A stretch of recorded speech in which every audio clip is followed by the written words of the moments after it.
Live from Fargo and serving you on TV, online, and on the go. This is Valley News Live at 5. The North Dakota DOT opened its offices across the state this week. More than 1,200 people have already made appointments during the pandemic, and each day remains booked. Valley News Team's Callie Hubbard updates how things are going. And it takes a while. There's a lot of callers ahead of you, too. Dustin Schweitzer from Lisbon is one of the many that made appointments at the driver's license office off 13th Avenue South in Fargo. Somebody came into my house.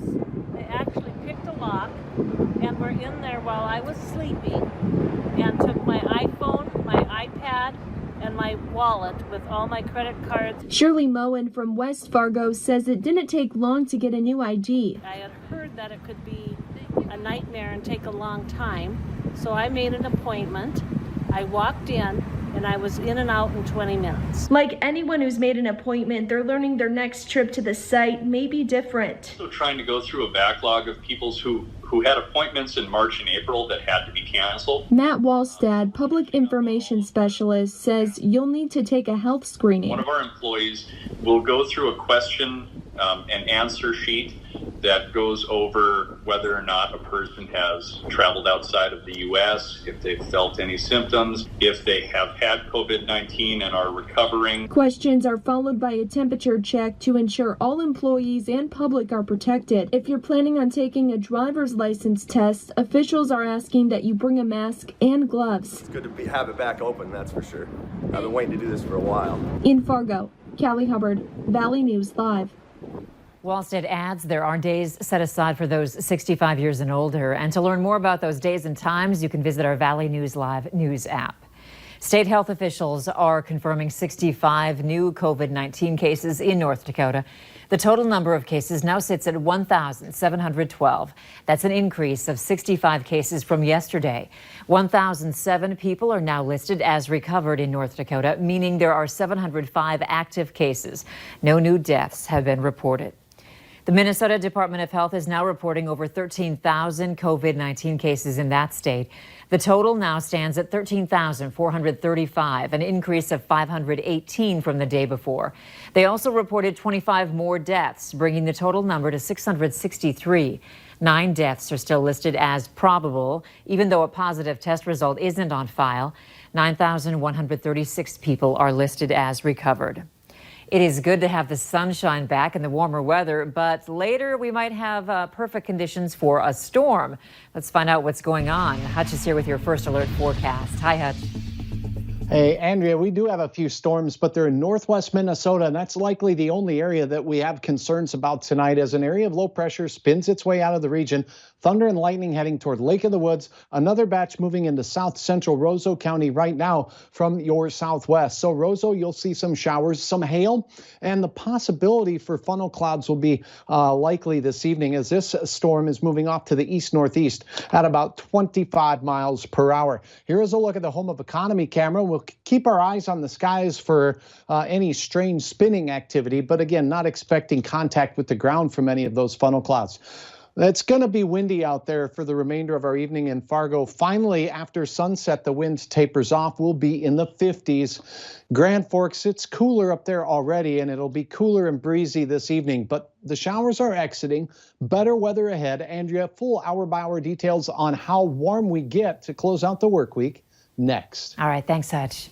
The two suspects have now been formally charged after a deadly shooting by the North Fargo Hornbachers. Court documents show it was a drug deal gone wrong. 21-year-old Reng Ayong is charged with murder, conspiracy to commit robbery, reckless endangerment, theft, and unlawful possession of a firearm.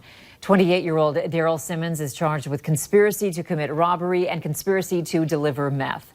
Court documents now reveal the car that crashed on the scene where officers found the victim was stolen from Dilworth. Simmons later told police that he and the victim, Ann Quinn White, were trying to buy meth from Ayong. When Simmons got out to get the drugs from the trunk, the car began to drive erratically through the store parking lot. Simmons says gunshots came from the back seat as the car drove away and crashed.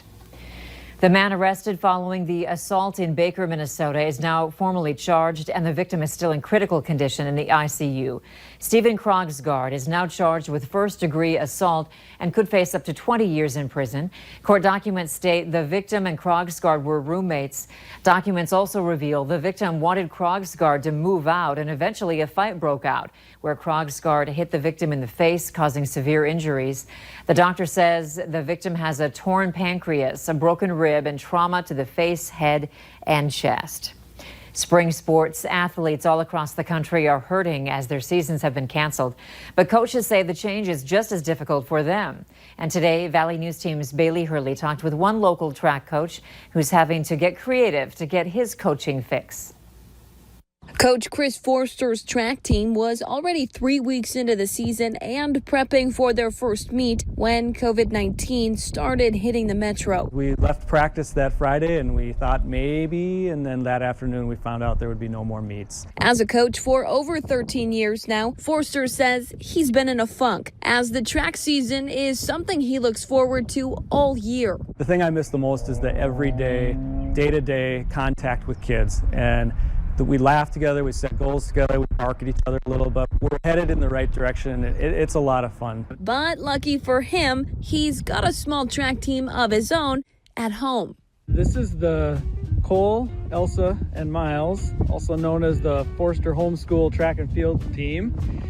They're going to do a little workout with me now. So Elsa, you can lead us off here. On your marks, get set, go! Nice job, elbows in. They thought it was a lot of fun. I maybe get a little carried away sometimes. But Forster says he shared the video with his athletes and middle school students in hopes of lifting spirits in such a dark time, adding he's already excited for what next season brings. I think we'll just cherish every practice, every day, every chance to work a little bit more when we get to that opportunity next year. In Fargo, Bailey Hurley, Valley News Live. To watch Forster's full video, just head to our VNL News app and click on this story. A dire warning about COVID-19 delivered to Congress today from a government scientist who says he was ousted from his job over differences with the Trump administration. Dr. Rick Bright testified before a House subcommittee today, telling lawmakers the nation must act now to save lives or soon it will be too late.